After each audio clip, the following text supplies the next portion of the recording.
This is the Hidden Killers podcast with Tony Brueski. All this week, I am talking with Dr. Katherine Ramsland. Dr. Katherine Ramsland, as you may know if you're a follower of true crime, wrote the book on Dennis Rader, the BTK Killer, his autobiography, in fact. She spent many years communicating back and forth with Dennis, gaining an insight unlike anyone else into the mind of one of the most notorious serial killers alive today. This week, we're going in to her mind to learn about the experiences that she had while working with Dennis Rader at that time and all the way up to today, trying to better understand the mind of a killer.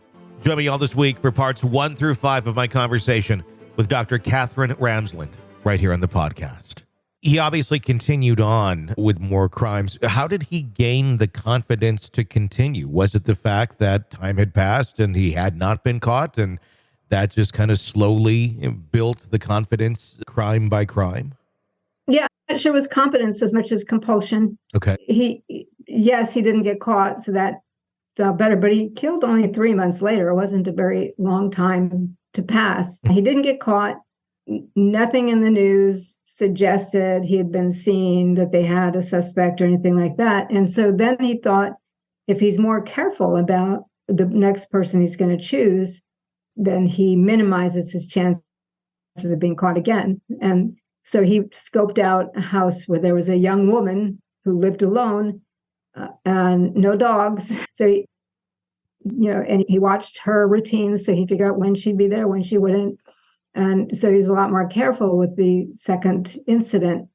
But he did break into the house. He did wait for her, but she came home with her brother. So once again, he's made a pretty huge mistake. Yeah.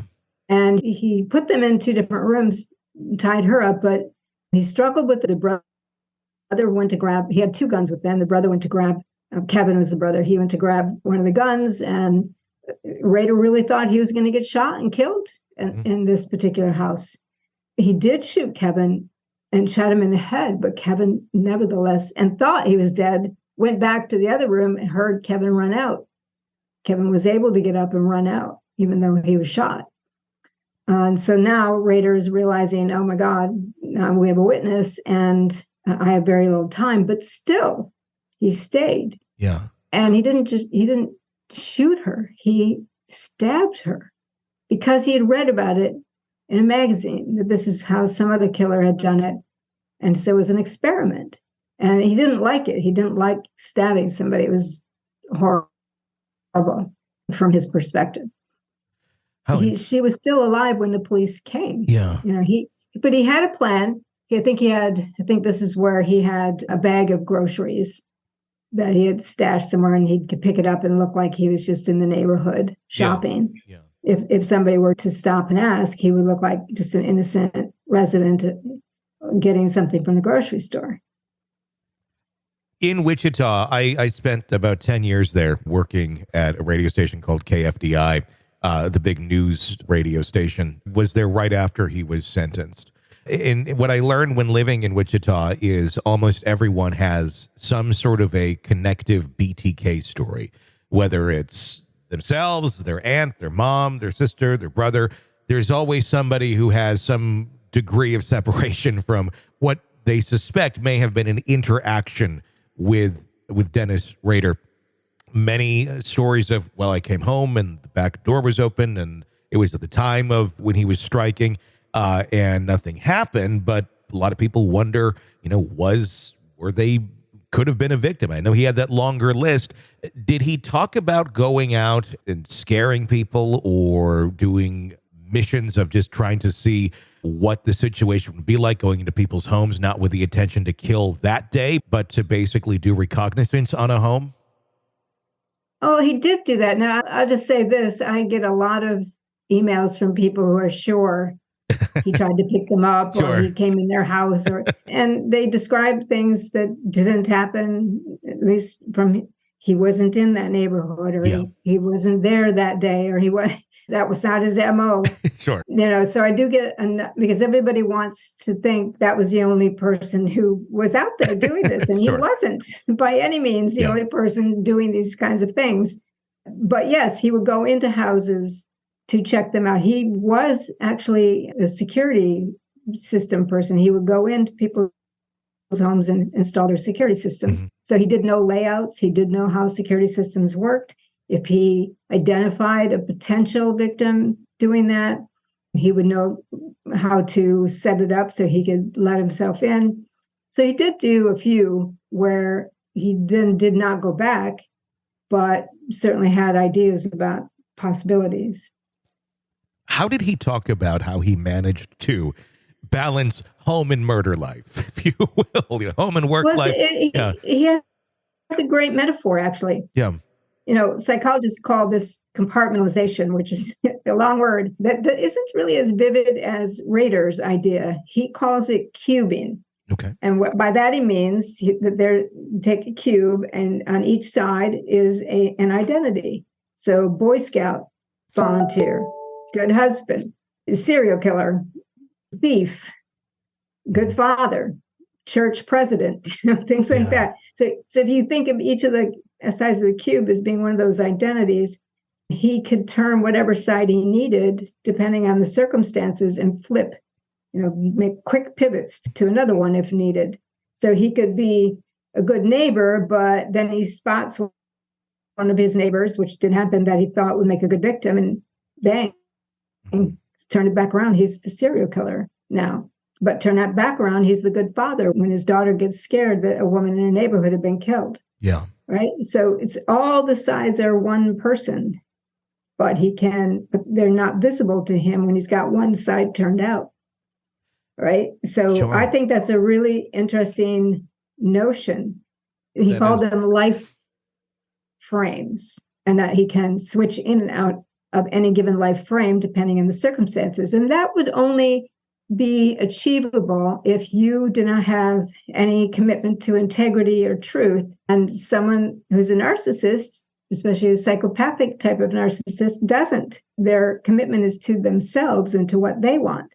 So they will use anything they need to get there. And if what they want is to live a supposedly normal life while also being able to kill, they'll develop their life to accommodate both. Sure. Was there ever any time that he spoke of prior to his arrest for those many decades that he was concerned that maybe a family member may have been on to him or suspicious in any way, shape, or form of his activities? He was afraid a couple of times that his wife, like once he was writing a postcard because he played this cat and mouse game with the media where he'd send things. Sure.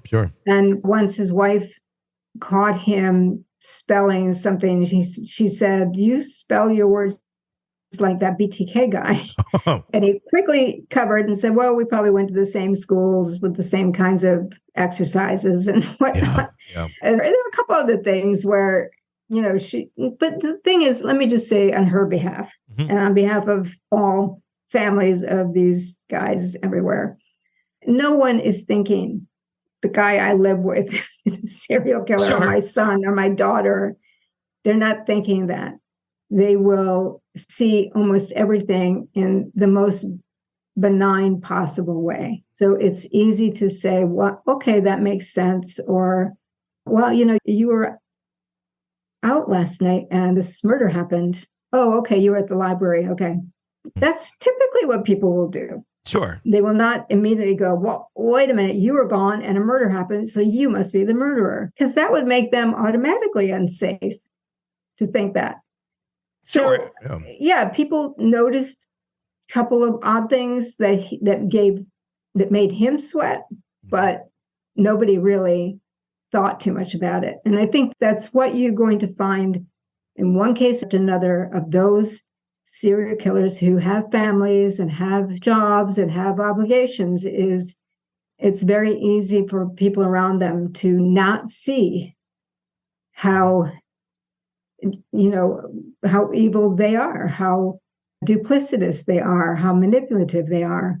Because for the most part, we're not thinking that about other people.